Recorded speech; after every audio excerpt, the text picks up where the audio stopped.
Eh bien, si vous n'étiez pas réveillé ce matin, une petite alarme de bon matin, ça réveille. Hein. Et puis le froid qui piquait un peu ce matin, ceux qui étaient en t-shirt se sont dit, bon, il fait bon dans la salle de culte, mais dehors, chair de poule. Hein. En tout cas, bienvenue à chacun pour vivre ce culte un peu exceptionnel. On a fait un exercice d'évacuation qui est obligatoire une fois par an pour qu'on puisse rendre des comptes aux pompiers qui nous contrôlent chaque année. Donc bravo, vous avez été efficaces. Pas de panique, pas de personnes qui montent les uns sur les autres pour sortir parce qu'il y a le feu. Donc bravo, vous avez été plutôt cool. Alors si vous voulez bien, je vais prier afin qu'on puisse se reconcentrer et puis démarrer ce culte ensemble. Notre Père, quelle grâce une nouvelle fois de nous retrouver dans ta présence. Merci pour ce privilège d'être ensemble avec nos amis, avec nos frères, nos sœurs, pour dans un premier temps tourner tous nos regards vers toi, pour prendre le temps de contempler qui tu es, pour prendre le temps de lire ta parole, nous rappeler ce que tu as fait. Merci pour ta présence parmi nous ce matin. Nous voulons te rendre ce culte agréable, avec nos chants, avec nos louanges, avec nos prières également. Nos mots sont bien trop petits pour dire quel Dieu merveilleux tu es. Mais nous voulons essayer.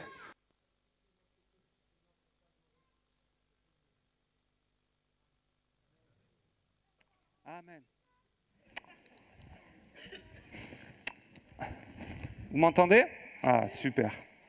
Il y a un peu de la censure, j'ai l'impression, dans cette église. Alors, j'ai une question pour vous pour commencer notre culte ce matin. Est-ce que vous pouvez me dire, est-ce que vous savez quels sont les 3 prénoms masculins et féminins qui ont été les plus choisis pour des nouveau-nés en 2024 ? Est-ce que vous avez une idée ? Oui ? Oui ? Tu as une idée ? Jérémie ? Non, c'est pas Jérémie.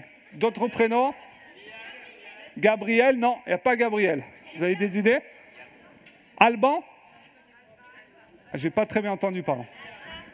Alma, c'est ça ? Et t'es pas très loin. Il y a Alba dans le top 3 des femmes, exactement. Ouais, là-bas. Raphaël ? Non, il n'y a pas Raphaël. Alors, le top 3, ça va vous donner des idées, hein, si, mesdames, vous êtes enceintes. Pour les filles, c'est Louise, Ambre et Alba. Ça, c'est les 3, le top 3. Pour les garçons, c'est Léo, Louis et Régis. Non, je plaisante, c'est pas Régis. Léo, Louis et Maël, le 3e. Un top 2024 des prénoms. Alors, je ne sais pas si vous avez déjà été confronté à ce choix, mais quand il y a un nouveau-né, on doit choisir son prénom.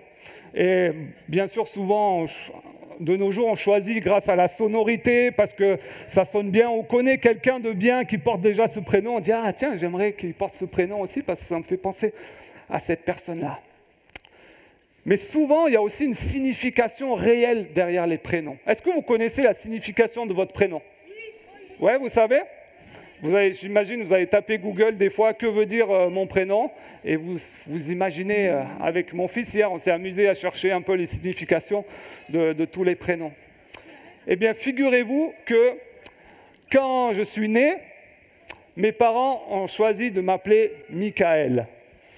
Et pas Mickey, évidemment, vous ne saviez peut-être pas, mais en vrai, je m'appelle Michael. Et Michael, la signification de l'hébreu veut dire qui ressemble à Dieu. Ça vous embouche un coin, ça, hein ? Ah là, ça vous embouche un coin. Hein ?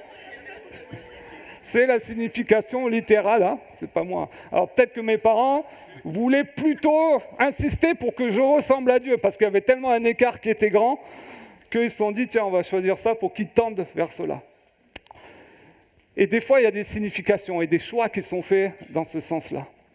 Et dans la Bible, il y a beaucoup de prénoms qui sont choisis volontairement. Que ce soit en hébreu, en araméen ou en grec, les choix des enfants étaient volontaires en fonction soit de l'aspect physique de l'enfant. On retrouve Ésaü par exemple. Ésaü qui veut dire celui qui est velu, parce qu'il était poilu. Ésaü. ou de son lieu de naissance, ou de son caractère, ou alors du rôle que les parents attendaient que l'enfant ait dans sa vie. Et justement, dans le livre de Matthieu, le premier livre des évangiles, il commence son récit en expliquant 2 noms pour présenter le personnage central de Jésus. D'abord, il appelle ce personnage Jésus, qui veut dire Yahvé sauve, Dieu sauve. C'est celui qui sauve, qui est venu pour nous sauver. C'est un nom qui est riche de signification, n'est-ce pas? Et ensuite, il va utiliser un deuxième nom qui est Emmanuel, qui veut dire Dieu est avec nous. Et dans la parole de Dieu, on trouve dans Philippiens ce verset qui nous dit que Dieu a intentionnellement donné le nom de Jésus. C'est pourquoi aussi Dieu l'a souverainement élevé en parlant de Jésus et lui a donné le nom qui est au-dessus de tout nom, afin qu'au nom de Jésus, tout genou fléchisse dans les cieux, sur la terre et sous la terre.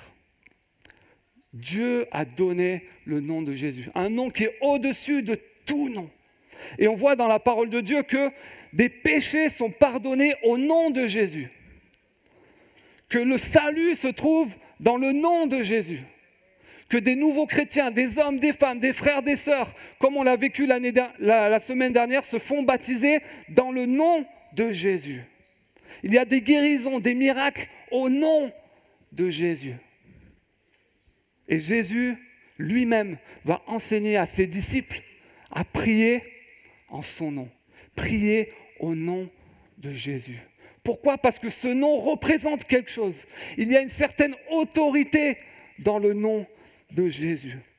Et ça nous rappelle la puissance de Dieu en Jésus. Ça nous rappelle sa présence, que Dieu est avec nous. Et le but ultime, que Christ est ressuscité pour nous sauver. Et ce matin, avec l'équipe, c'est ce nom qu'on aimerait vous inviter à chanter, à louer. Ce nom qui est lourd de sens et de signification. Dieu sauve. Dieu est avec nous. Voilà le Jésus ce matin que nous voulons louer et célébrer ensemble.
Que les murs tremblent au son de nos louanges.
tous les noms, roi des rois, aucun nom n'est comme le sien. Le nom de Jésus, plus haut que tous les noms, Alpha, Oméga, aucun nom n'est comme le sien. Amen, amen. On peut acclamer le Seigneur. On va chanter ce chant merveilleux nom, car il est digne d'hommage. Notre Dieu est digne d'hommage. On peut déclarer ce matin qui est Jésus dans nos vies, se rappeler qu'est-ce qu'il a fait, ce qu'il a fait, se remémorer ce qu'il a fait, ce qu'il fait encore aujourd'hui et ce qu'il fera demain. Amen.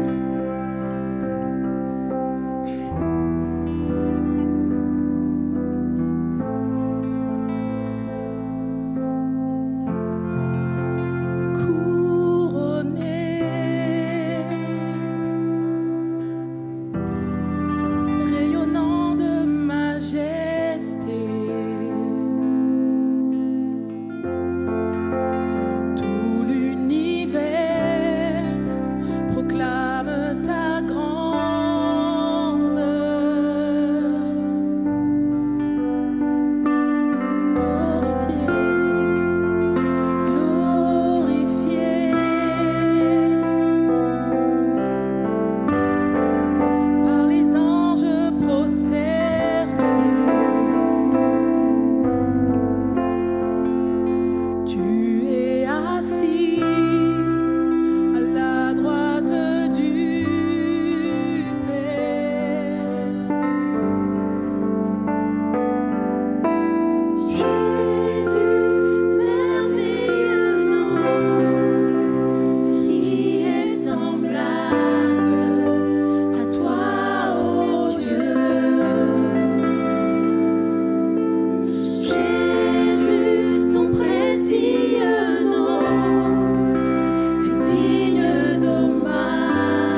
Oui, Jésus, merci. Merci, Seigneur.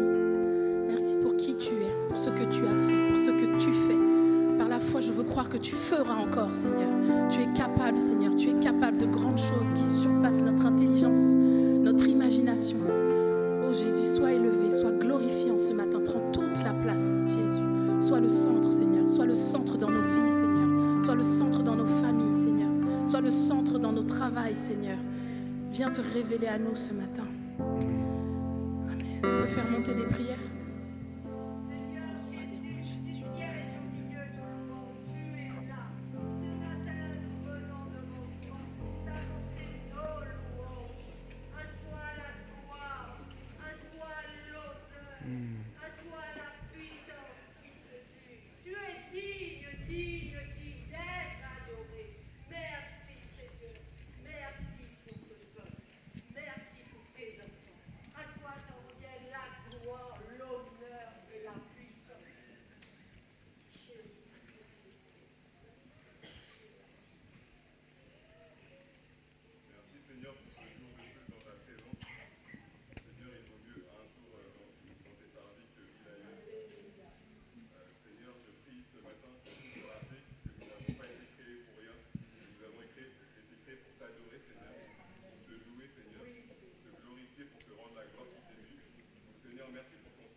Amen.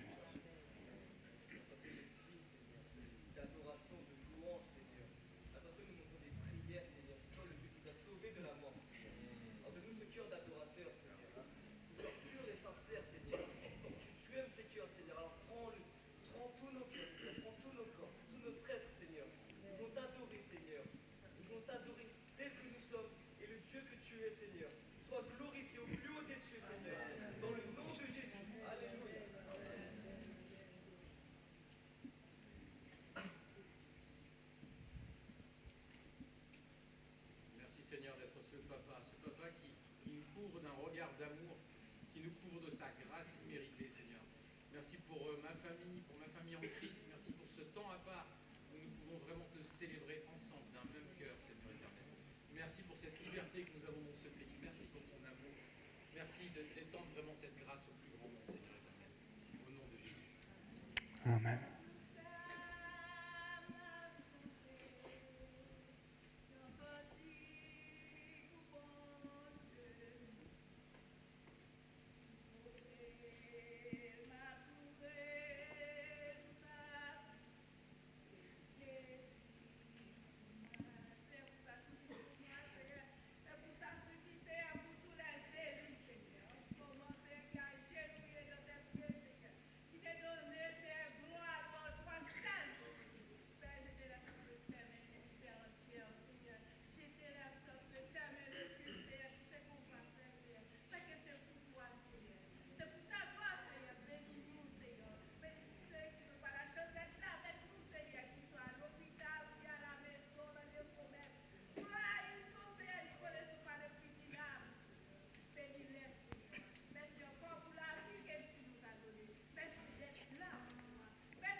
Toujours dans cette attitude d'adoration et de prière, on va laisser partir les enfants, les 3-5 ans. Et j'aimerais vous inviter, avant d'accueillir la parole de Dieu, à avoir un temps de silence, justement pour réaliser la signification du nom de Jésus. Le Dieu qui sauve, Dieu avec nous.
Nous avons chanté ce chant. Jésus, merveilleux nom. Qui est semblable à toi, notre Dieu? Qui est semblable à toi? Ce nom qui guérit, ce nom qui efface les péchés, ce nom qui donne une vie nouvelle, ce nom dans lequel nous pouvons prier avec autorité. Quel nom est capable de cela si ce n'est le nom de Jésus? Et c'est pourquoi nous voulons réaliser toute la mesure de ce que ce nom signifie. Et orienter nos cœurs vers toi, Seigneur Jésus. Et te dire merci pour tout ce que tu as réalisé. Avec le recul et en lisant ta parole, nous réalisons encore plus aujourd'hui la réalité de la signification de ton nom. Que tu sauves encore aujourd'hui. Emmanuel, que tu es Dieu avec nous, que tu es là, présent en ce lieu. Et nous voulons prendre toute la mesure de cela et te rendre toute la gloire. Et nos cœurs débordent de louanges, d'adoration, de mots qui sont bien faibles pour dire ce Dieu merveilleux que tu es. Je veux te prier, Seigneur, pour notre frère, notre ami Manu, Seigneur, qui va nous partager ta parole ce matin. Te prier pour que son message soit centré sur toi, Seigneur. Amen. Et qu'il puisse avoir ces mots, Seigneur, qui viennent de toi. Que tu puisses parler à travers lui, mon Dieu. Et je prie ça dans le nom puissant de Jésus. Amen.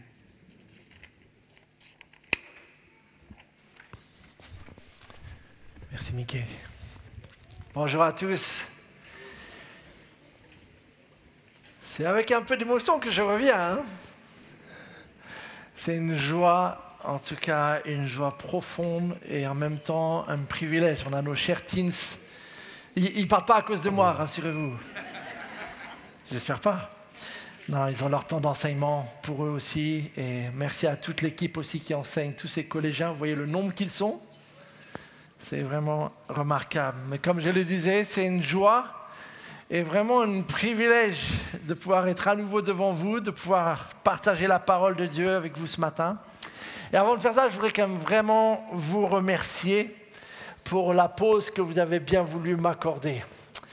J'ai eu l'occasion de partager avec d'autres frères pasteurs et j'ai vu dans leur regard qu'ils aimeraient bien avoir cette même possibilité, ce même privilège de pouvoir faire une pause comme j'ai pu le faire pendant 3 mois.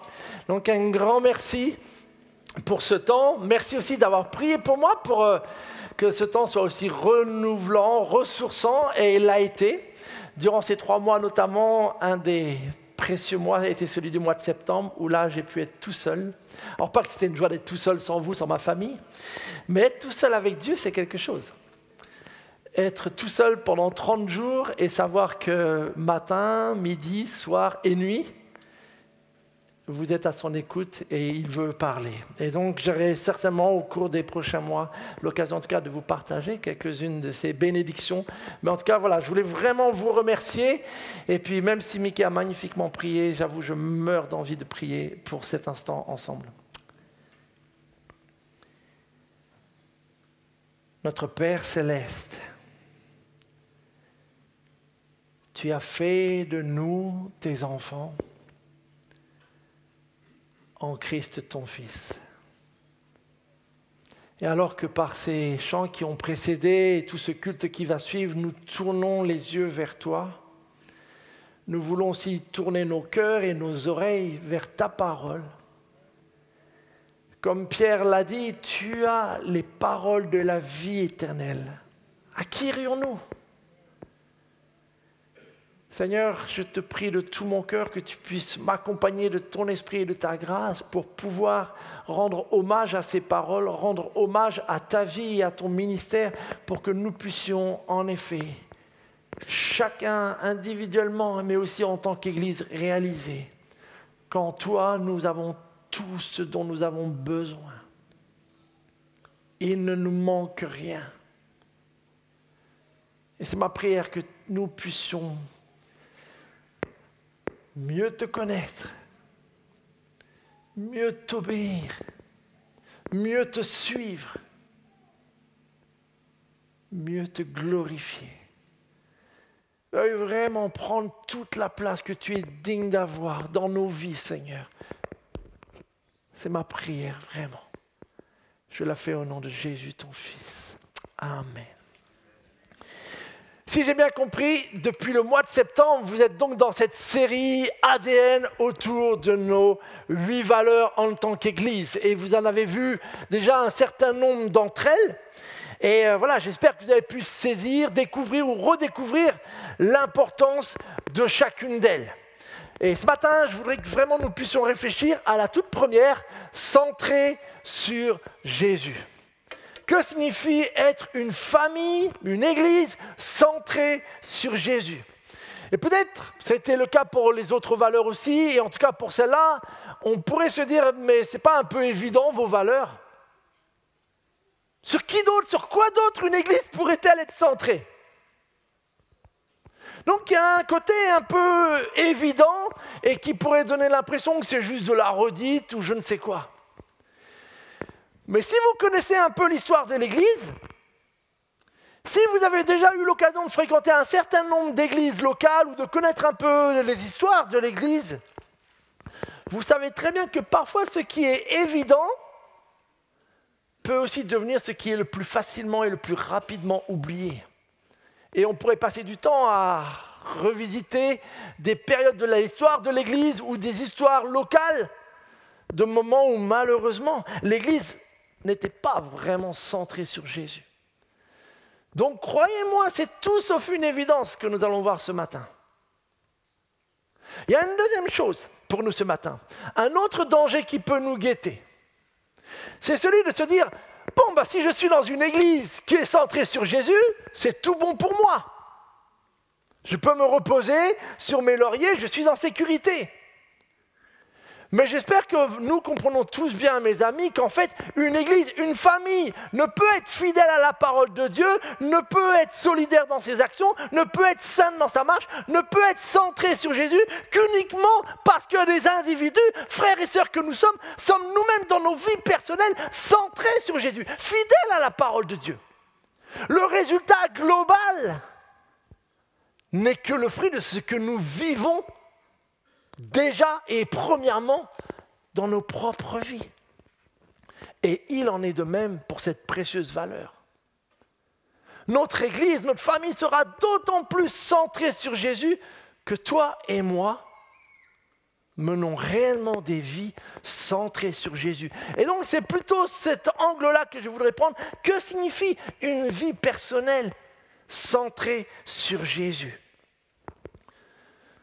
Durant mon mois de septembre, pendant cette retraite spirituelle que j'ai pu faire, le Seigneur m'avait mis au préalable à cœur de ne lire et relire que les 4 évangiles, ce qui était déjà pleinement suffisant. Et donc je me suis astreint à cela, lentement, quotidiennement, à longueur de journée et de nuit, de lire et relire Matthieu, Marc, Luc et Jean. Et je me suis dit, certainement en faisant ça, à un moment donné, le Seigneur va me dire avec un des versets, comme il a parfois fait dans le passé, « Voilà Manu, fais ceci. Voilà, fais cela. » Et donc j'étais enthousiaste, mais dans cette expectative. Sauf que assez rapidement, Dieu m'a fait comprendre qu'il ne voulait pas vraiment me dire « fais ceci ou cela ».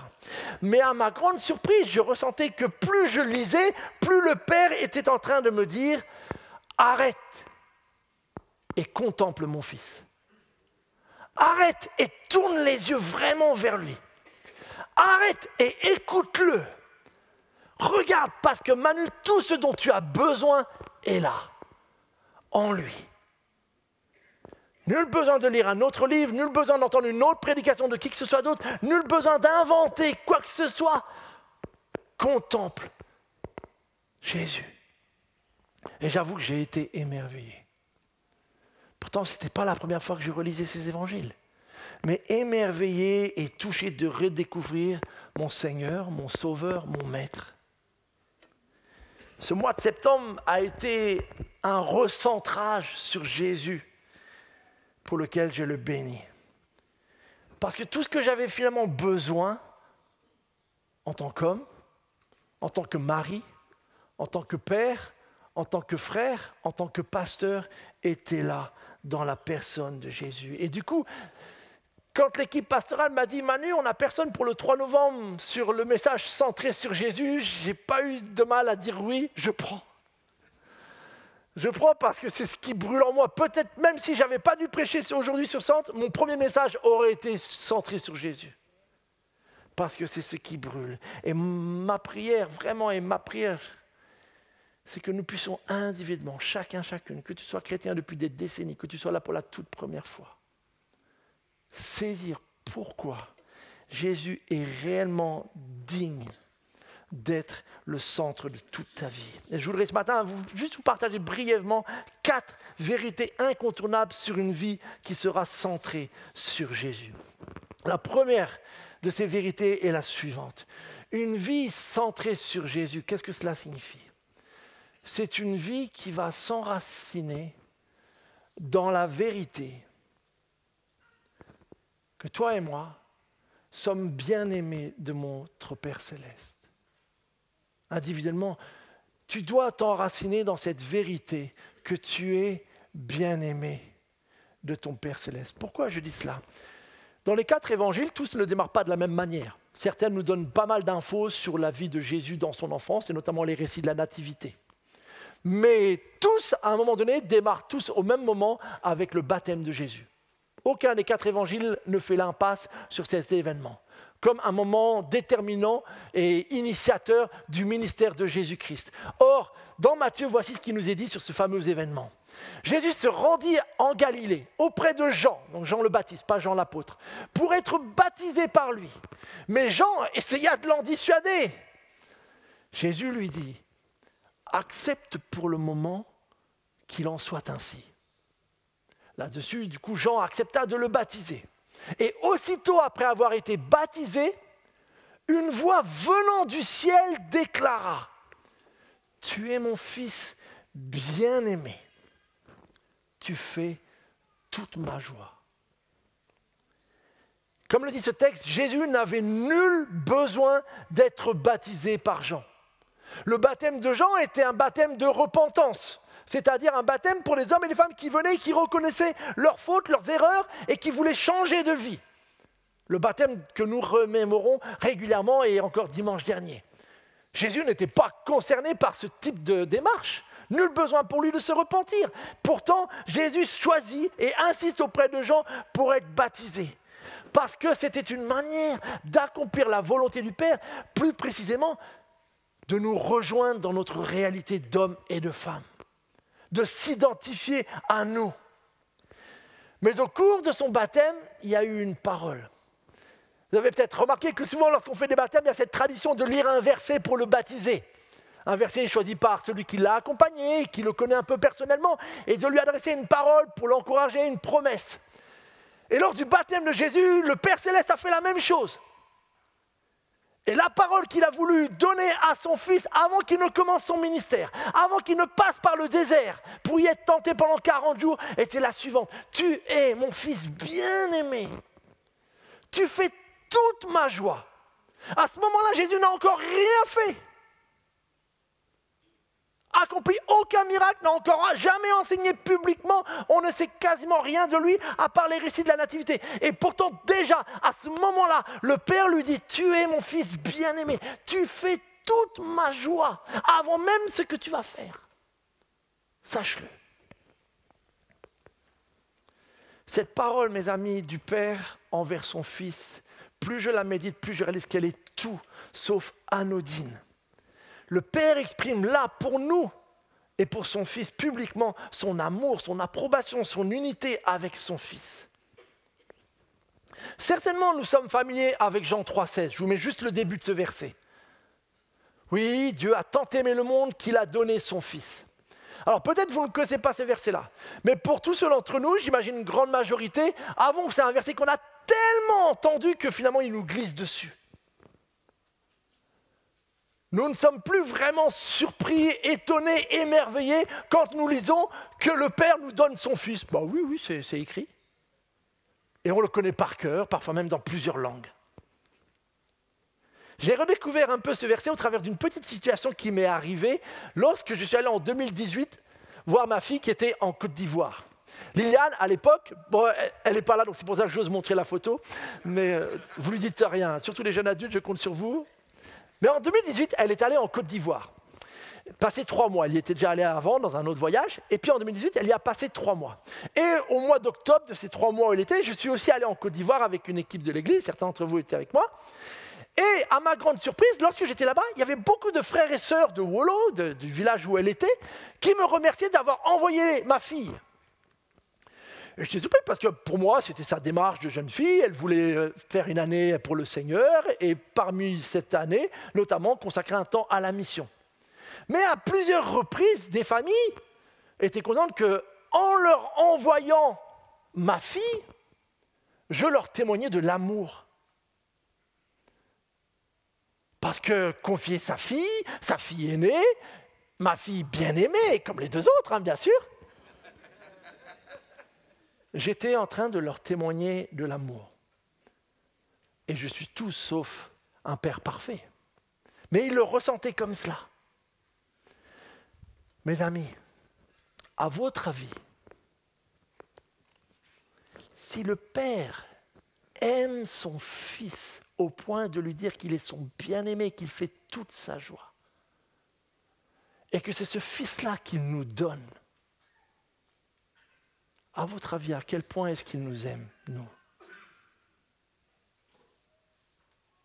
Je n'ai prêté ma fille que 3 mois à nos frères et sœurs de Côte d'Ivoire. Je ne leur ai pas donné. Je n'ai pas eu à donner la vie de ma fille. Et pourtant, les gens se sont sentis aimés.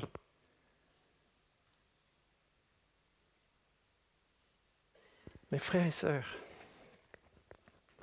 tout comme notre Seigneur Jésus-Christ a eu besoin d'entendre le Père avant le début de son ministère, affirmer son amour et son approbation, nous avons besoin, toi et moi, d'être constamment enracinés, imprégnés de cette vérité que toi et moi, en Jésus-Christ, nous sommes son fils ou sa fille bien-aimée. Il n'y a rien de sentimentalisme dans cette vérité-là. Il y a une réalité extrêmement importante qu'il nous faut nous saisir et comprendre.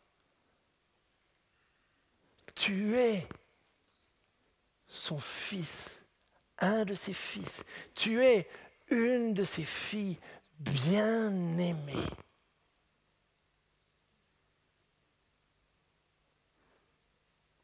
Autrement dit, aimer de la meilleure des façons.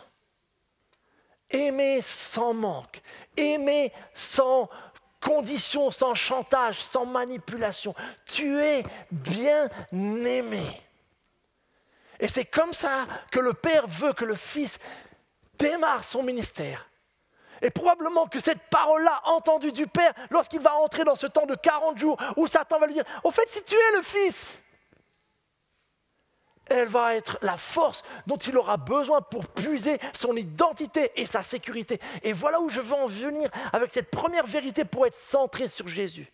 C'est que si cette vérité-là, tu en doutes, alors tu seras condamné à vivre une vie influencée, conditionnée par ce que les autres diront de toi, par le regard que les autres auront sur toi, et tu seras constamment dans l'insécurité.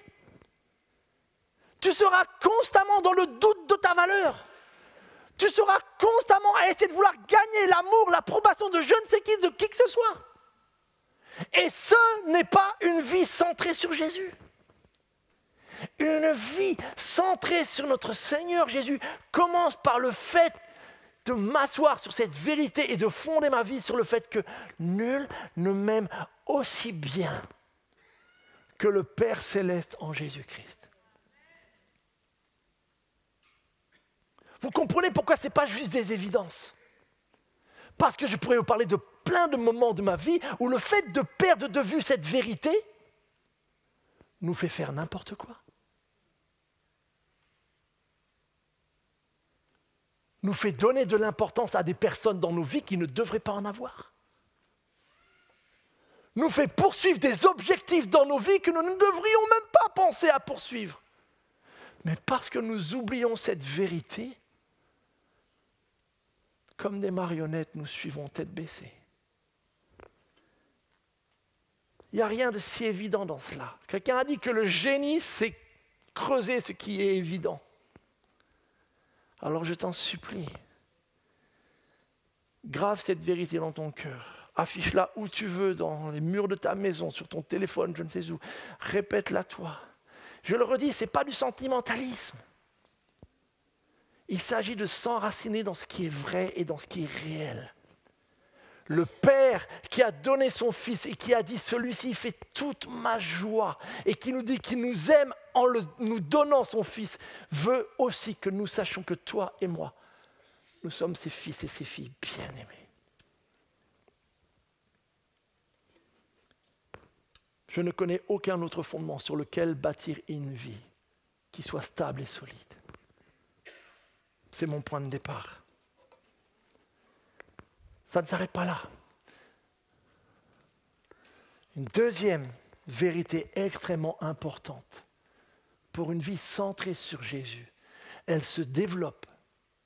Donc elle progresse. Elle ne commence pas là, mais très rapidement, elle se développe et elle progresse, elle grandit en décidant de se mettre à l'école de Jésus comme maître.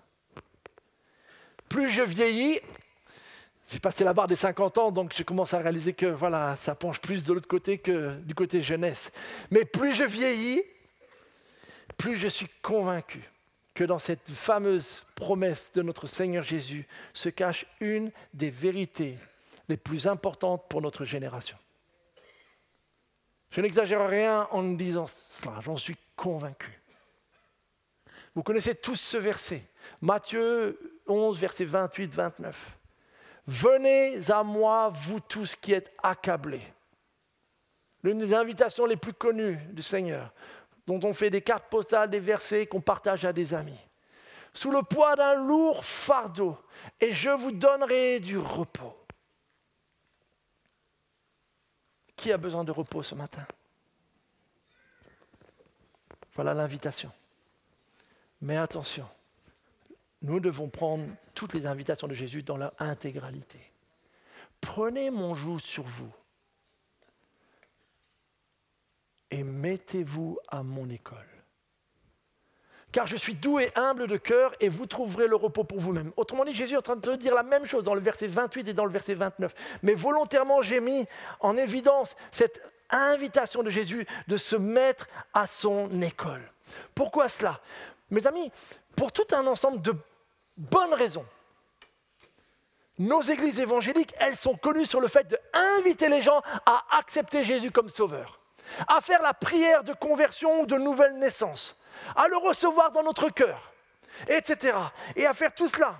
Mais bien souvent, Et avec le recul maintenant, je réalise que nous avons coupé l'invitation en deux. Et quelque part, nous nous sommes arrêtés à « Venez à moi, vous tous qui êtes fatigués ». Comme tout le monde est fatigué, ça marche toujours comme invitation. Le problème, c'est que, involontairement, je pense, ou inconsciemment, en réduisant cette invitation, nous l'avons coupée de ce qui en fait véritablement sa force. Parce que la promesse de recevoir un repos, elle est liée à une condition. Mettez-vous à mon école. C'est quand je me mets à l'école du Seigneur Jésus-Christ. Donc, autrement dit, quand je deviens un de ses disciples, un de ses élèves, que là, je commence à réaliser qu'il est un maître doux et humble et que ce qu'il m'invite à vivre est léger. Et qu'en fait, puisque c'est léger, je trouve un repos. Combien de fois nous essayons de vivre la vie chrétienne sans avoir du tout le sentiment du repos ? Sans avoir du tout le sentiment d'une vie abondante à l'intérieur, de la paix, et je le dis en tant que premier pratiquant de cette hérésie. Mais ce n'est pas la promesse de Jésus. Il n'a pas dit « venez, marchez et crevez ». Et pourtant, c'est ce que beaucoup, quand vous leur demandez « comment ça va ?», vous avez l'impression que c'est juste ça. Jésus nous dit « venez à moi et mettez-vous à mon école ». Es-tu à l'école de Jésus? As-tu intentionnellement décidé, Seigneur, je veux être ton élève. Je veux apprendre de toi. Prends-moi dans ta classe. Est-ce qu'il est ton enseignant dans les différents domaines de ta vie? Comprenez-moi bien, oui, Jésus est notre sauveur, ça ne fait aucun doute. Mais cette vérité-là, nous l'avons tellement mise en avant que nous avons oublié une autre qui est tout aussi importante et les deux s'équilibrent. Est-ce que Jésus est ton maître? Est-ce qu'il est aussi ton enseignant? Quand vous lisez les évangiles, vous verrez qu'il y a un bon nombre de chapitres qui nous montrent avant tout Jésus comme notre maître, comme notre enseignant. Et quand Pierre il dit « tu as les paroles de la vie éternelle », Pierre ne sait pas du tout encore ce qui va se passer à la croix. Et pourtant, en écoutant son maître l'enseigner, il comprend qu'il y a une vie dans les paroles de Jésus qui le fait vivre et qui n'a rien à voir avec ce qu'il a entendu jusqu'à maintenant dans la synagogue. Il est à l'école de ce Seigneur. Si nous voulons sincèrement, mes amis, éviter les trop fréquentes incohérences de témoignages dans nos églises ou dans nos vies entre ce que l'on dit et ce que l'on fait, la seule solution, c'est de se mettre à son école. Je crois que notre société française a besoin de beaucoup plus de personnes qui sont réellement à l'école de Jésus et qui l'ont reconnu comme enseignement que de personnes qui crient à tue-tête ici ou là de dire que je vais à l'église, je vais à l'église, je vais à l'église, je vais à l'église et qui ne montrent aucun changement. Je connais des pays où le taux de fréquentation le dimanche matin dans les églises, il est énormément élevé. Mais quand vous regardez l'état de la société, vous vous demandez dans quelles églises ils vont? Qu'est-ce qu'on y enseigne pour que le résultat soit aussi catastrophique?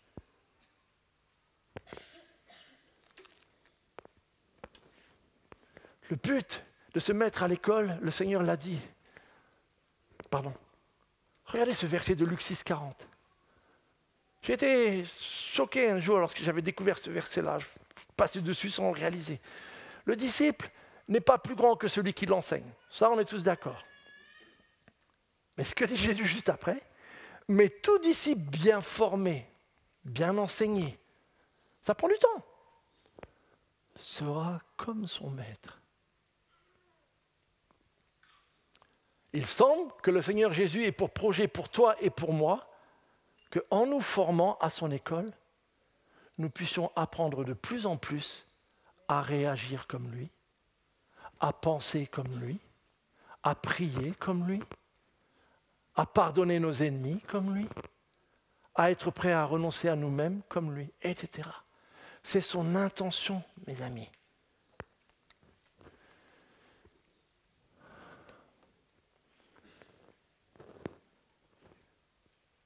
Depuis le mois de septembre, je prie vraiment ardemment pour chacun d'entre vous. Le Seigneur m'a clairement remis cette vérité au centre, de prier nominativement pour chacun d'entre vous. J'ai des listes, etc. Donc le Seigneur sait que ce que je vais dire est vrai. Et je prie constamment, Seigneur, aide, et je vous nomme vos prénoms. Aide mon frère à se mettre à ton école. Aide ma sœur à se mettre à ton école. À vraiment être ton disciple. Parce qu'il y a tout un ensemble de situations, vous savez, en tant que pasteur, auxquelles on est confronté et on réalise qu'en fait, le cœur du problème, c'est que la personne n'est pas un disciple. Elle fréquente l'église, elle est peut-être baptisée, elle est peut-être membre. Mais si je devais lui poser la question, est-ce que tu es vraiment à l'école de Jésus? Je n'ai même pas besoin de poser la question parce que je connais la réponse. On m'a juste dit qu'il fallait répondre à un appel et donc j'ai levé la main. Mes frères qui sommes mariés, parfois j'entends des discussions sur le fait que ouais, l'homme c'est le chef de la famille. Ok? Je veux bien. Mais laisse-moi te poser une question, si tu aimes ce genre de réplique.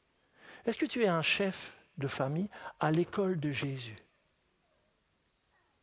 Parce que si tu es un chef de famille comme les despotes, les tyrans, les maris violents, je ne sais quoi, je ne sais pas ce que tu es, mais tu n'es pas un chef de famille. Tu es juste un despote, un dictateur. Et tu n'as absolument rien compris. Si tu veux réellement être un vrai chef de famille biblique, mets-toi à l'école de Jésus et regarde comment lui traite les autres. Regarde comment lui traite l'Église, son épouse, d'un point de vue symbolique.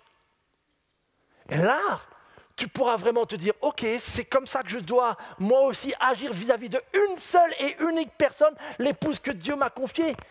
Waouh, ben j'ai du boulot en fait.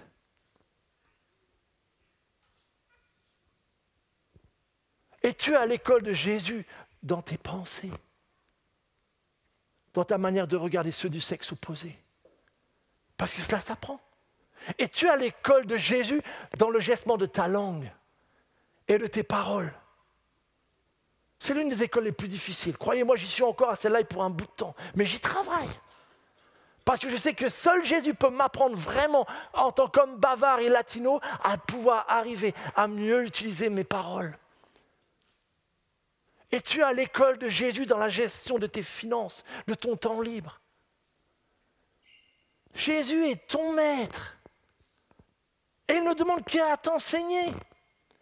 Le salut qu'il t'offre ne concerne pas uniquement où est-ce que tu vas passer l'éternité. Le salut qu'il t'offre concerne la vie dès maintenant. Quand Jésus doit décrire la vie éternelle, est-ce qu'il nous dit? La vie éternelle consiste à te connaître. Toi, Dieu, et celui que tu as envoyé ton Fils. Autrement dit, elle a déjà commencé.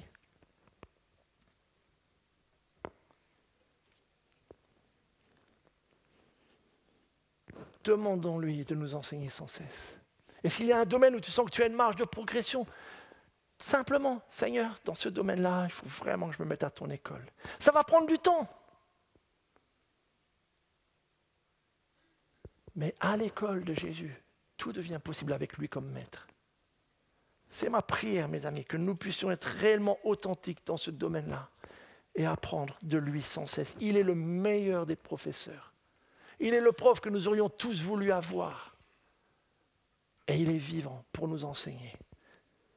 Ne passons pas à côté. Troisième vérité. Une veille centrée sur Jésus accepte de prendre sa croix et de suivre Jésus.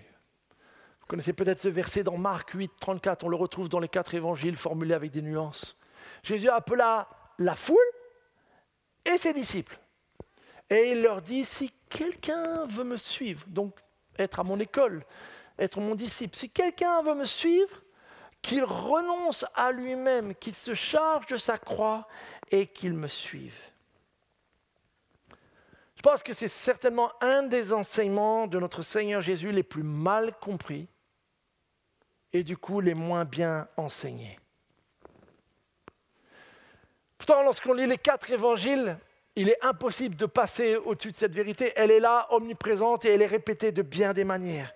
Plus encore, quand on voit notre Seigneur Jésus lui-même et tout ce qu'il affronte comme opposition, comme accusation, comme trahison, comme rejet, comme incrédulité, etc. Il nous montre un chemin. Mais un chemin qui est devenu impossible pour nous à envisager parce que nous baignons dans une société qui nous dit « cherche ton bonheur en premier, cherche ton confort avant tous les autres, avant même ceux de ta famille. D'abord, épanouis-toi, toi, recherche ton confort. » Et du coup, une telle parole, ça sonne tellement inconcevable. Beaucoup disent, surtout n'affichez pas ça à des gens qui ne sont pas encore chrétiens, ils vont encore moins vouloir le devenir. Qui aurait envie de répondre à une telle invitation? Si quelqu'un veut suivre Jésus, qu'il renonce à lui-même. Non, ça va aller. C'est vrai. Mais une chose que nous devons comprendre, et j'espère que vous l'avez déjà saisi, plus le Seigneur Jésus est provoquant dans ses paroles, plus il y a une vérité cachée derrière ce genre de paroles. Si tu la prends au premier degré, n'importe qui me propose ça comme projet de vie, forcément je lui ferme la porte au nez. Mais cette vérité, et c'est la troisième, notez bien, elle vient après les deux premières. Et le grand problème, c'est si je prends ce verset-là et j'en fais la première invitation. Alors là, bien évidemment, on a un problème parce que finalement, on a l'impression que l'invitation de Jésus, c'est une espèce de vie de souffrance, masochiste. On se réjouit de l'épreuve, on se réjouit de souffrir, on se réjouit de se prendre tous les coups. Et forcément, ça n'attire pas grand monde et ça ne réjouit personne. Mais notez que cette invitation à prendre notre croix, à renoncer à nous-mêmes, vient après les deux premières. Et la première qui nous a dit « Tu es mon fils bien-aimé. Tu es ma fille bien-aimée. » Et nous ne devons jamais séparer cette invitation que ceux qui l'ont suivie, comme les apôtres notamment, étaient des hommes et toutes ces femmes disciples qui avaient compris qu'en fait, celui qui à un moment donné leur dit qu'il y a des moments dans la vie où il faut juste prendre sa croix et renoncer à soi-même.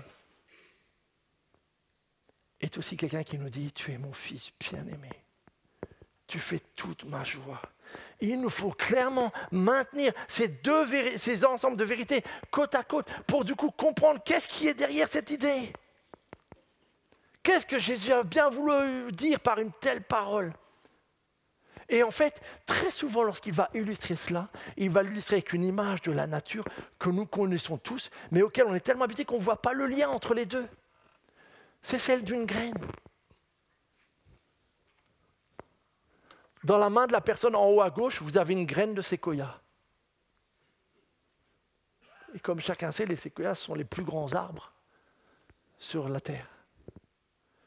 Avec une graine qui tient dans la taille d'une main, au bout d'un certain nombre d'années, on a un arbre dont il est impossible, même à plusieurs, de faire le tour du tronc. Comment, d'une graine si minuscule, insignifiante, peut-on arriver à un tel résultat? Or, Jésus le dit très bien. Si le grain de blé jeté en terre ne meurt pas, si je pose la graine de séquoia sur le carrelage là, on peut revenir dans 10 ans, on a toujours la graine ici qui aura sans doute un peu souffert. Mais si par contre je la plante et qu'elle meurt, qu'elle renonce à elle-même, alors elle va porter du fruit en abondance. Par cette parole que Jésus a souvent associée avec cette invitation, celui qui renonce à lui-même, Jésus, mes amis, nous enseigne une vérité qui est fondamentale de la vie chrétienne. Pour produire un résultat inimaginable, durable, eh bien, paradoxalement, il faut renoncer à quelque chose. Paradoxalement, il y a une forme de mort. Il ne s'agit pas pour nous de mourir à la croix crucifiée. Notre Seigneur Jésus-Christ, cela l'a fait pour nous, une fois pour toutes. Mais il s'agit par contre d'un ensemble de petits renoncements, d'un ensemble de petites morts parfois dans certains domaines de nos vies qui, si nous les acceptons, pourraient bel et bien produire une transformation dont les fruits dépassent nos attentes. Vous le savez très bien que si vous voulez développer un cœur doux, il vous faudra apprendre à renoncer à avoir toujours raison.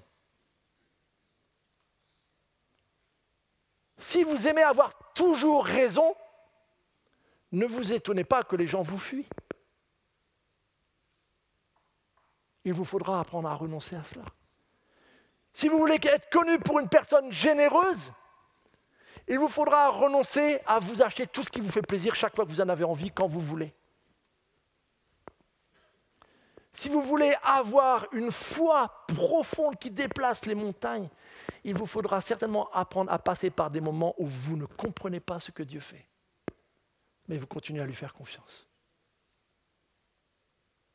Si vous voulez avoir un cœur pur, il vous faudra apprendre à renoncer à toute pensée qui cherche à vous éloigner de la pureté et de la sainteté. Mes amis, renoncer quand Jésus nous invite à renoncer, ou mourir à soi, ce n'est pas avoir une pensée misérabiliste, c'est tout sauf ça, celui qui le comprend. C'est avoir une vision à long terme.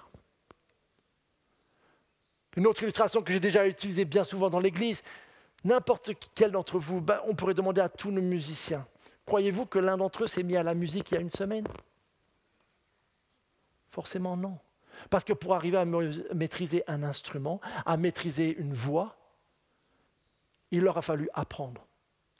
Et en fait, pour pouvoir apprendre à maîtriser un instrument, il leur a fallu renoncer à d'autres activités. Sauf que la joie qu'ils ont dû probablement avoir avec le fait de savoir maîtriser de mieux en mieux un instrument, à un moment donné, est devenue plus souhaitable qu'en fait, lorsqu'ils renonçaient à une autre activité, ils n'avaient même pas l'impression de renoncer. Ils n'avaient même pas l'impression de faire un sacrifice. Bien souvent, si nous avons du mal à renoncer à certaines choses, c'est parce que quand on met les deux dans la balance, on se sent perdant. Et si on me dit, ok, réunion de prière ou match de Champions League? Kiff kiff, hein? Vous voyez où est le problème? C'est que nos balances sont faussées en fait. Parce que si un temps de communion avec Dieu, avec mes frères et sœurs, un temps où je parle avec le Père Céleste, égale 90 minutes d'un match qui va peut-être se terminer par un 0-0, mon échelle de valeur spirituelle est complètement faussée. Et donc forcément, j'ai l'impression de renoncer à des choses. Et pourtant, de nos jours, c'est facile. Hein? Quand j'étais gosse, je me rappelle, si vous loupiez un épisode de dessin animé, il allait falloir attendre des années avant une rediff. Là, c'était un vrai choix. Je rate cet épisode et je ne pourrai peut-être jamais le revoir de ma vie. Qui d'entre vous fait un tel sacrifice aujourd'hui avec tous les replays qu'on peut avoir et je ne sais quoi? Mais vous voyez ce que je veux dire? Renoncer à quoi que ce soit pour Jésus, avec le recul, nous réalisons qu'en fait, ce n'était même pas un sacrifice. Qu'est-ce que j'ai vraiment perdu? Qu'est-ce que j'ai vraiment sacrifié? À quoi est-ce que j'ai vraiment renoncé au point que ça me coûte? Honnêtement, rien. Parce que plus je mesure que Jésus-Christ est vraiment ce trésor, qu'il est vraiment ce qu'il dit être, qu'il est vraiment ce que nous chantons, j'ai plus honte de ne pas lui donner plus. J'ai plus un sentiment d'être encore calculateur.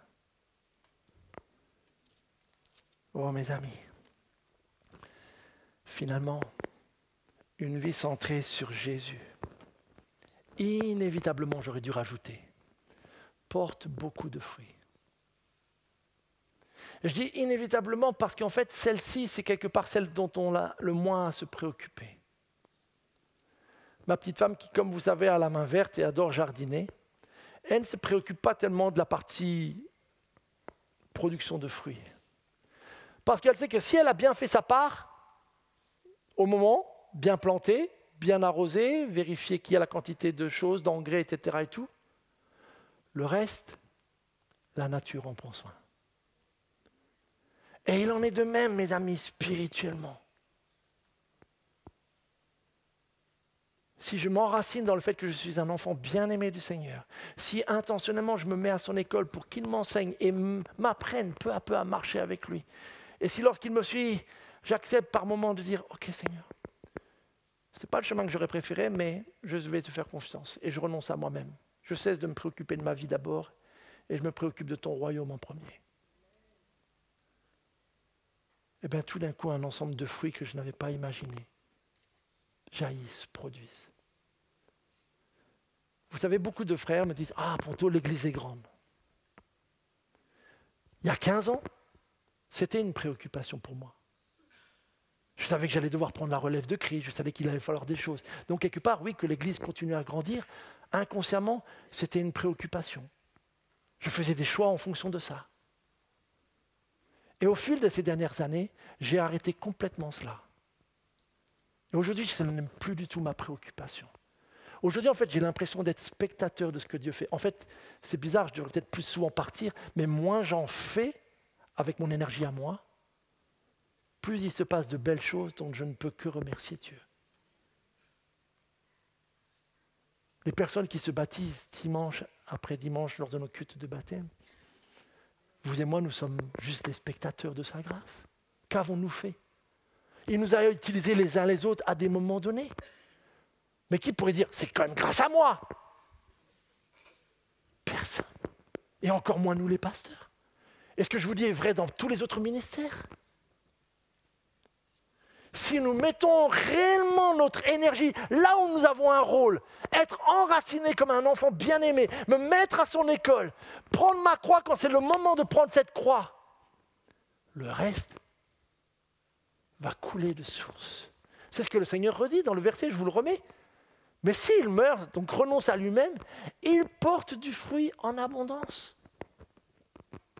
C'est la loi de la nature. Une graine est capable de donner des fruits au centuple. C'est là, omniprésent dans notre création. C'est plus dur à voir de façon régulière quand on est en zone urbaine, mais c'est une réalité de la nature. Tout ce que nous créons, par contre, nous, hommes, n'arrivons pas à reproduire cela. On peut créer un ordinateur et vous revenez dans 100 ans, il n'a pas produit un autre ordinateur. Il est toujours un ordinateur, pareil pour nos téléphones, pareil pour tout ce que vous voulez. Et même si l'intelligence artificielle vient faire je ne sais quoi d'autre, elle n'arrivera jamais à recréer.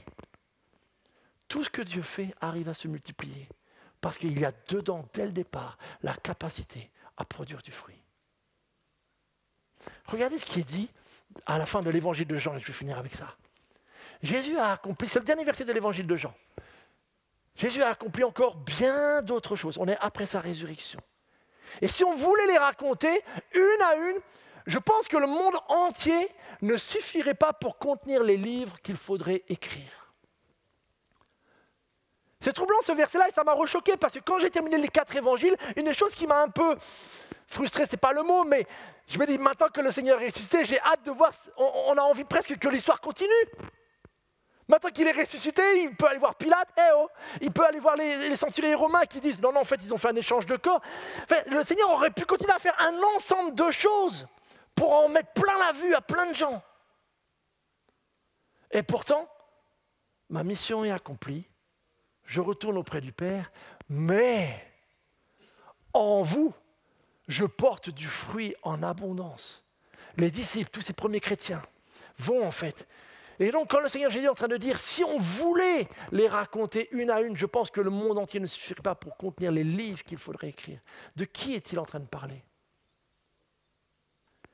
De Jésus en chacun de nous. De Jésus en chacun des disciples depuis 2000 ans. Vous vous rendez compte de tout ce que le Seigneur a écrit, a accompli? C'est bien d'autres choses. Dans la vie de tous ceux et celles qui se sont mis à son école, qui ont réalisé qu'ils étaient bien aimés, pardonnés et qu'ils pouvaient marcher avec lui. Tout ce que le Seigneur a écrit et a réalisé depuis. Imaginez une seule seconde que le Seigneur dans le jardin finalement flanche et dise « Non, cette coupe-là, je ne veux pas la boire, je ne vais pas donner ma vie. Je refuse de mourir. » Le grain ne serait pas mort. Il serait resté un seul grain et Jésus serait juste un des grands leaders spirituels, au même titre que nous avons Bouddha, etc. Mais il ne se serait pas multiplié. Mais il l'a accepté. Il l'a fait et il vit en chacun de nous. Regardez, en 2024, qui sommes-nous sinon les fruits de ce sacrifice, de cette vie donnée au Seigneur? Regardez la surface du globe. Bien sûr, il se passe des choses terribles. Mais nous devons savoir aussi ce qui se passe dans ce que ne nous disent pas les informations. Savez-vous que malgré 70 ans de l'une des pires dictatures envers les chrétiens, il y a aujourd'hui une église vivante, certes clandestine et martyrisée en Corée du Nord. Il se pourrait que l'église soit plus vivante en Corée du Nord qu'actuellement en Corée du Sud, où elle enchaîne scandale sur scandale. Savez-vous que l'église qui a le plus grandi rapidement durant ces 40 dernières années est en Iran? Un des pays où vous avez le régime doctrinal le plus sévère et le plus virulent pour mettre fin à cela. Mais parce qu'on ne peut pas empêcher un arbre qui produit son fruit. La vie est plus forte. Certains d'entre vous, je ne sais pas si vous vous rappelez, j'ai eu cette photo-là et ça m'a tellement encouragé. Il y en a qui se rappellent que lors de nos voyages à Wolo, où on est allé dans le village de Ponka. Il y en a, ça dit quelque chose, Ponka? Non, c'est plusieurs, ça fait longtemps un peu. C'est un village animiste où nous sommes allés et on a fait différentes actions d'évangélisation. Un village où on allait de cours en cours, partager notre foi avec des personnes. Il n'y avait rien dans cette église, dans ce village, pardon. Puis peu à peu, il y a eu une petite communauté, un premier chrétien, 2 chrétiens, 3 chrétiens, ils ont fait un petit groupe de maison. Et Benjamin, qui était là-bas à la Toussaint, m'a dit que ça y est, ils sont en train de bâtir un bâtiment. Et le bâtiment, c'est que le bâtiment, hein. Mais s'il y a aujourd'hui des parpaings qui sont en train d'être montés, c'est parce qu'il y a des pierres vivantes dans ce village-là. Christ bâtit son Église et dans sa grâce, il nous a utilisés à un moment donné dans cette étape-là, dans ce processus. Et on pourrait poursuivre tout le culte et pendant toute la semaine encore sur la manière dont Christ produit encore au travers des vies des uns et des autres des fruits en abondance.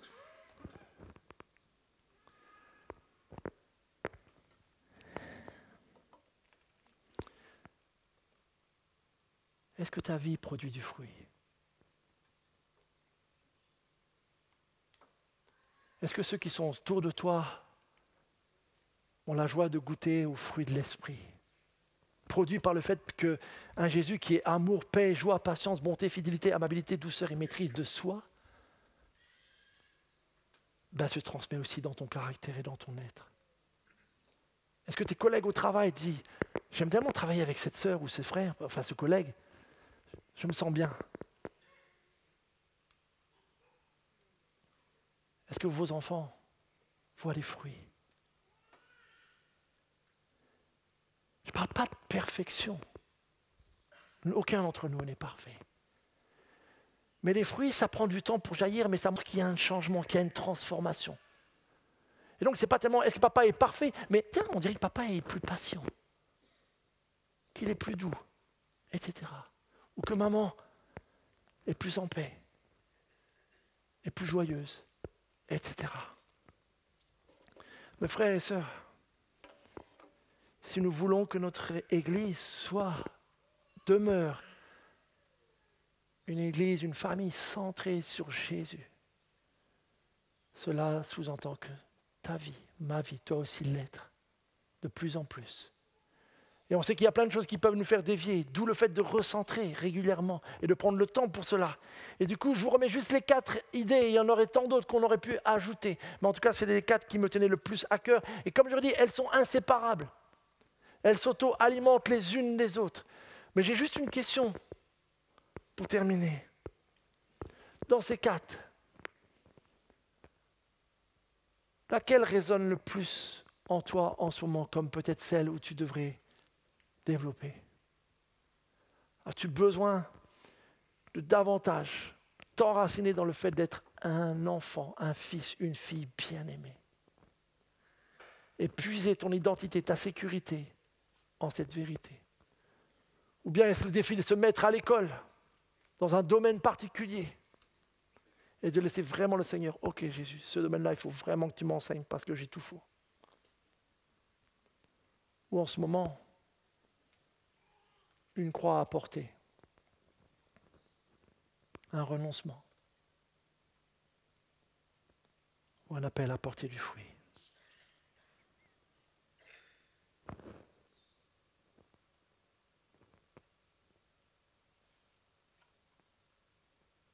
Mes amis, un jour, nous serons devant ce Seigneur.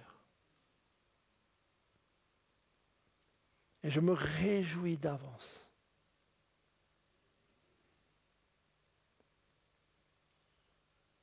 Repensez à la joie qu'on a lorsqu'on assiste à des cultes de baptême. N'est-ce pas extraordinaire? Quand on entend ces témoignages, quand on chante, quand il y a cet amour, cette unité. Alors imaginez la joie quand ce ne sera pas juste 5, 6 frères et sœurs qui se sont fait baptiser. Mais où à tour de rôle nous pourrons témoigner de comment la grâce de Dieu a imprégné notre vie sur terre et a été finalement en bénédiction et a porté des fruits que nous apporterons au Seigneur. Seigneur, ce que tu as fait en moi a produit cela et je viens te le rendre. Il y a toi seul qui aurais pu faire cela. Imaginez la joie. Elle sera éternelle. Alors portons du fruit. Ce n'est que le début. Il y a encore tant à faire, mes amis.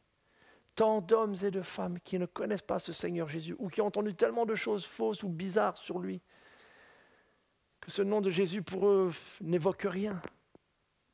S'ils raisonnaient, ça leur ferait ni chaud ni froid. Mais au travers de nos vies et de la transformation dans nos vies, il pourrait tout d'un coup que quand même ce Jésus, ça a l'air d'être peut-être plus que ce que je ne pensais. Dis-moi plus sur lui. Dis-moi qui il est. Qu'est-ce qu'il a fait? Est-ce qu'il peut vraiment faire quelque chose pour moi aujourd'hui? Oui. Si ce n'est pas le cas pour toi, sache que dès aujourd'hui, tu peux devenir un fils bien-aimé et une fille bien-aimée.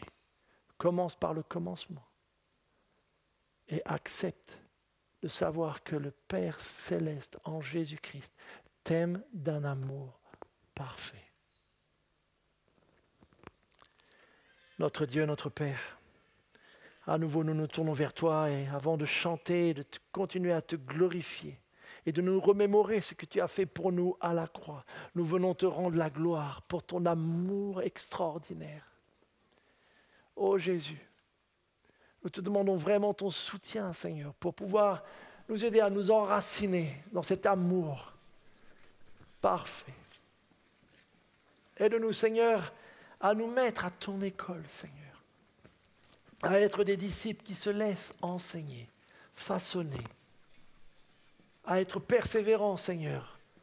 Merci parce qu'avec toi, nous pouvons tout apprendre. Tu es d'une patience parfaite et d'une pédagogie incroyable. Oui, viens nous apprendre à prier, à aimer, à pardonner, à servir. Aide-nous, Seigneur, à réaliser que certains renoncements ne sont que pour notre bien. Qu'il y a des croix à porter qui sont finalement le fruit de la résurrection. Qui sont les prémices, Seigneur, d'une moisson abondante, Seigneur. Apprends-nous à renoncer, Seigneur, à ce qui finalement ne produira aucun fruit dans nos vies, Seigneur. Pour que nous puissions au contraire porter un fruit qui soit durable, éternel, pour la gloire de ton nom. Amen.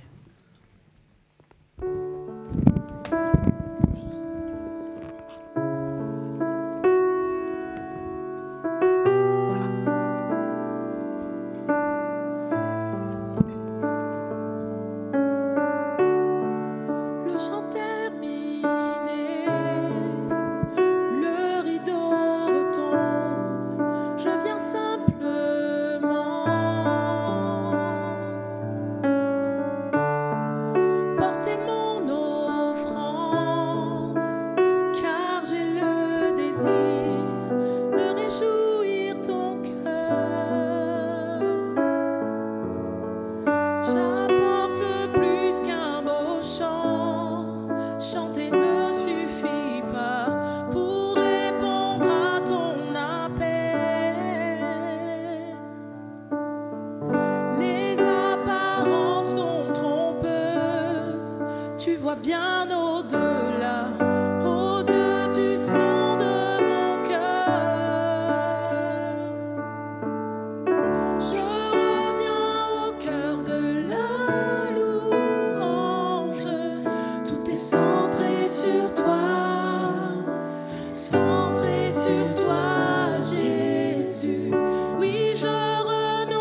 tu es digne.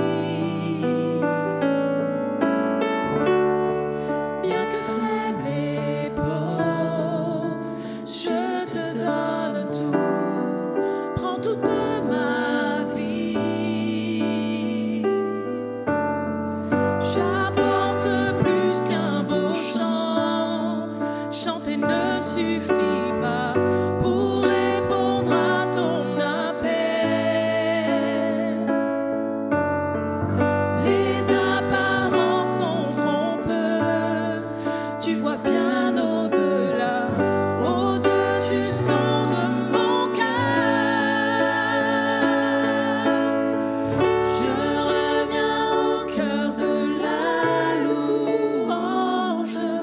Tout est centré sur toi, centré sur toi, Jésus.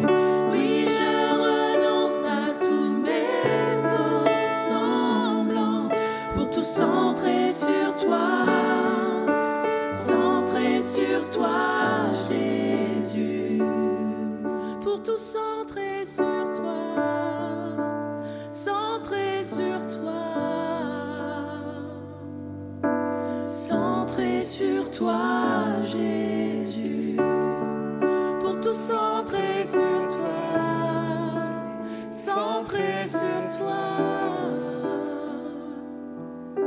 centré sur toi, Jésus. Pour tout centrer sur toi, centré sur toi, centré sur toi, Jésus. Amen. Nous allons prendre un temps maintenant pour nous souvenir de Jésus-Christ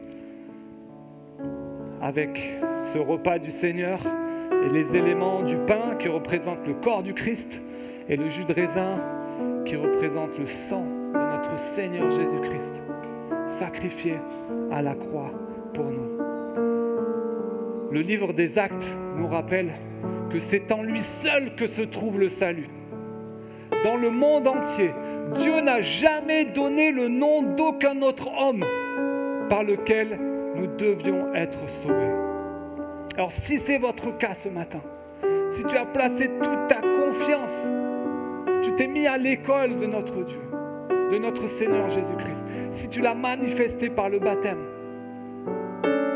pendant les prochains chants, j'aimerais t'inviter à te lever, n'importe quel moment, à prendre une coupelle de jus de raisin et un morceau de pain et t'inviter à te souvenir de Jésus-Christ, ce qu'il a fait pour toi, ce qu'il a fait pour nous. Alors pour une fois, on ne va pas s'attendre pour reprendre tous ensemble, mais que ce soit un moment personnel, individuel devant Dieu. Pendant les prochains chants, levez-vous à n'importe quel moment, prenez les éléments quand vous voulez, en souvenir de ce nom, le nom de Jésus par lequel nous sommes sauvés. On va chanter encore.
va déclarer à Jésus, Seigneur, je veux te suivre.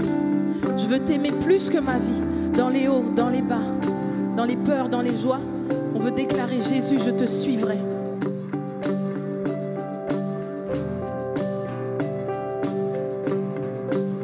Dans la joie, quand le soleil m'inonde, sur les monts où ta présence abonde. Oh. Proclamons-le. Jésus, je te suivrai.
Sans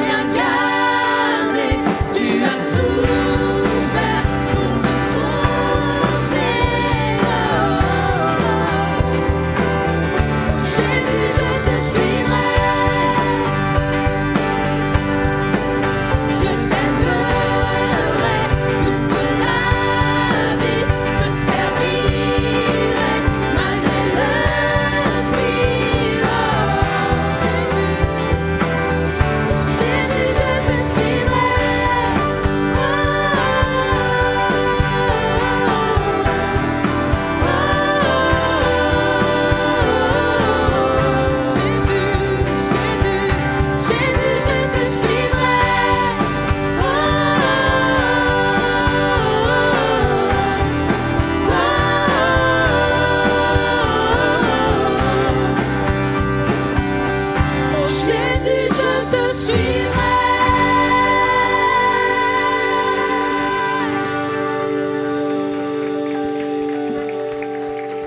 Amen. À Dieu soit toute la gloire. Des paroles fortes sur ce chant. Jésus, je te suivrai, quelles que soient les circonstances.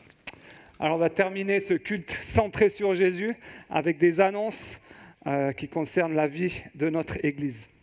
D'abord, vous dire que cette semaine, on va avoir un temps particulier, vendredi soir, comme chaque première semaine du mois, où tous les vendredis de première semaine, on prend un temps de prière et de louange et d'adoration pour notre Dieu. Et ce vendredi, ce sera une soirée un peu particulière. J'ai mis soirée louange, mais il y aura aussi des temps forts de prière. Vous savez que cette année, notre Église veut se mettre en mode écoute, où nous voulons faire la volonté de Dieu et connaître ce qu'il veut pour notre Église pour les prochaines années. Et on a pris ce temps début septembre de jeûne et prière, et dans la continuité, on veut prendre ce temps de louange, d'adoration ensemble. Et le fil conducteur, ce sera ce texte de 2 Corinthiens 7, verset 14. Une parole de Dieu annoncée à Salomon. « Si alors mon peuple qui est appelé de mon nom s'humilie, prie et recherche ma grâce, s'il se détourne de sa mauvaise conduite, moi je l'écouterai du ciel, je lui pardonnerai ses péchés et je guérirai son pays. » Dans cette même attitude, on aura plusieurs temps. Des temps de proclamation pour notre pays, des temps d'humiliation, demander pardon à Dieu pour notre péché et de prier ardemment pour voir un réveil dans notre Église, dans la ville du Roissy, du Plessis, de Ponto, mais dans notre pays aussi. Alors j'espère que vous serez au rendez-vous ce vendredi. On va commencer à 20h et exceptionnellement, on va prolonger jusqu'à minuit et même au-delà pour ceux qui veulent rester. Évidemment, vous venez, vous partez quand vous voulez, mais il y aura un grand temps de louange, d'adoration et des temps de prière aussi. Donc rendez-vous ce vendredi pour un temps fort de la vie de notre Église. On compte sur vous.